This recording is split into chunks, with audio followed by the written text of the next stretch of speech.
It is my pleasure now to introduce Professor Dr. Harald Schmidt. Professor Harald Schmidt is a former member, 2005 to 2009, and a Ross Abbey awardee of our club, and is currently visiting Melbourne with his wife Betty and his son Tim as part of a sentimental journey.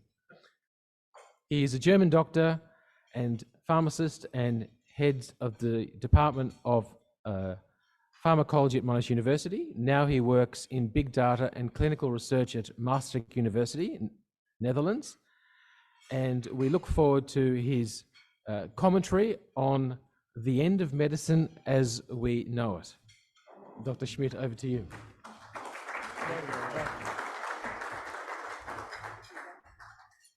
Yeah, thank you very much. I joined the club 20 years ago. I returned with my family 15 years ago, and now we are basically catching up with some of the places, some of the friends, and this club really made me feel home in Melbourne, and is still my favorite club. You have a fantastic club, the hands-on activities, the breadth of activities that you do, it's really amazing. So congratulations again. But today I would like to briefly show what happened in the past 15 years, what we've been up to, and it's really exciting. So it's not the end of medicine, it's only the end of medicine as we know it. And you might think, what's wrong with medicine? We are looking actually in the moment at the beginning of a so-called Kondratiev wave. If you have studied economy or maybe engineering, you have heard of that expression before.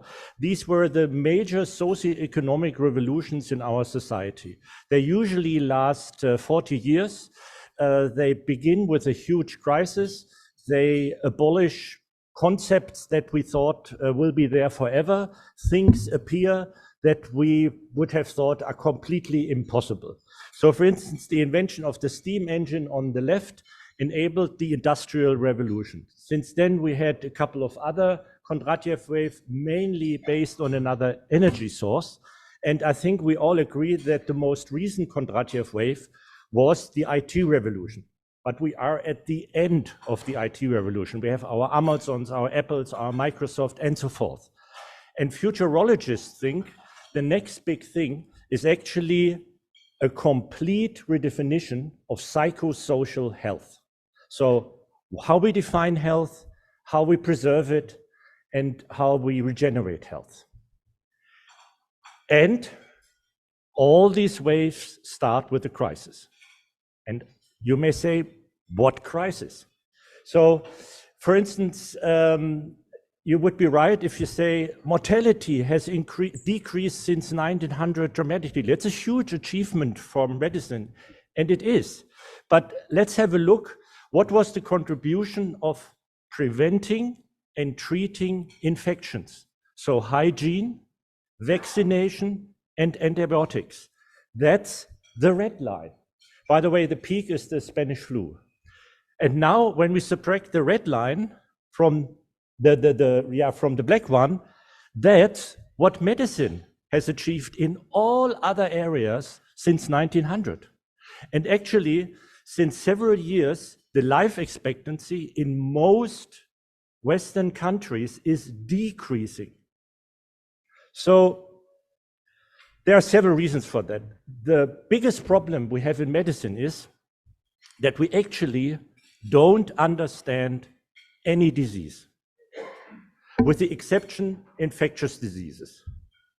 What usually happens is that the patient, without a symptom, routine checkup, goes to a doctor, the doctor measures some symptoms, cholesterol high, blood pressure high, and so forth, or he comes with a symptom, can't breathe very well, can't exercise very well, and then the disease is named after that symptom. High blood pressure, asthma, inflammatory bowel disease. These are all descriptions of symptoms. There is no understanding of what the cause is. And if you don't understand the cause of a problem, you can't repair it. So it becomes chronically defect. This is why we have so many chronic diseases. It's a capitulation of medicine that we can't cure diseases. There are many sort of scientific reasons for that, but the biggest error that we have done in medicine, me myself as well, I'm not the wise guy, but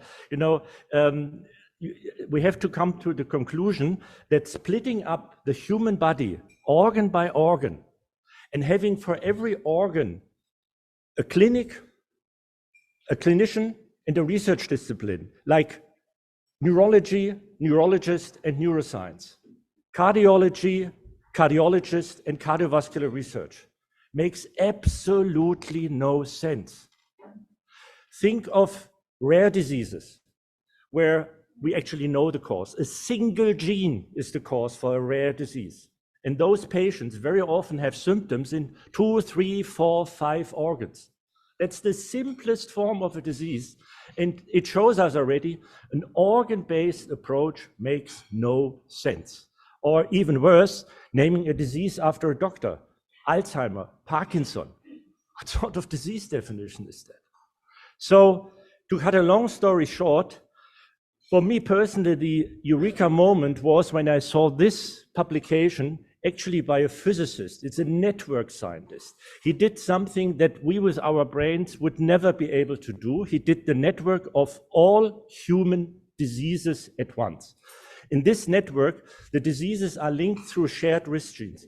And you see that some diseases form little groups, colorful groups. And in these groups, that means diseases belong together, which we in the moment treat by different doctors. We do research in different disciplines, but genetically they belong together.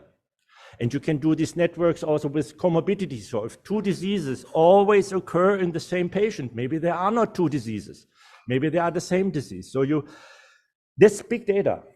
And to validate all of this, we extract now from these genes actually the disease mechanism. Basically what we do is we turn this network upside down. What we now call a disease is just a phenotype. And we want to define the causes of the disease from those genes that basically are glue between those phenotypes. And to show this as fast as possible, we have done a second thing. You may have heard that the discovery and the development of a new drug can take up to 16 years. And it costs between in a good year, 2.8 billion, in a bad year, $5.4 billion to bring one drug successfully to the market. Because this one drug has, of course, to counterpay all the unsuccessful attempts of that company.